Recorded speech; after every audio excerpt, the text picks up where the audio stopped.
এই কঠিন কারণে আমরা কি বের বুঝেছি যে টাকা ইনকাম করা খুবই কঠিন, এই জন্য আমরা টাকা ইনকাম করতে পারি না।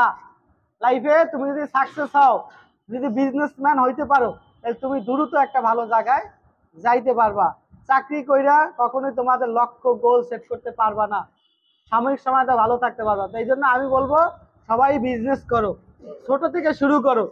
তুমি আজকে যেটা শুরু করছো এটা 5 বছর পর তোমাকে ফল দিবে। প্রত্যেকটা বিজনেস বা প্রত্যেকটা গাছ লাগাবা, সেটাও কি 5 বছর পরে তোমার ফল দিবে? সাথে সাথে ফল দিবে?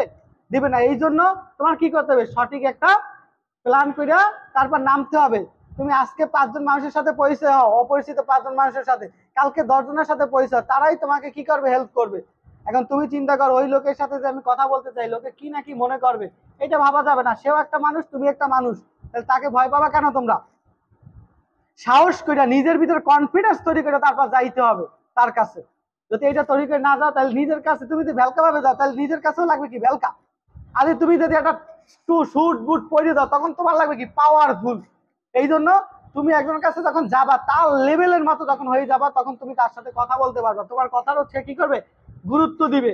আর তুমি যদি নিজেকেই ভেলকা মনে করো, তাহলে তোমাকে গুরুত্ব সে দিবে না।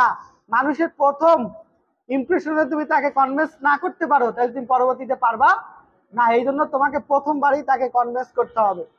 আগে দর্শনদারি, পরে কি গুণ বিচারি, কথা আছে না? এই জন্য নিজেকে সবসময় স্মার্ট হিসেবে তৈরি করো, পরিপাটি হিসেবে তৈরি করো। তখন যখন একটা মানুষের কাছে যাবা, তখন তোমার কথায় মূল্য দিবে, তোমার পোশাক আশাকে তোমাকে মূল্য দেবে, এছাড়া কিছুতে তুমি মূল্য পাবা না।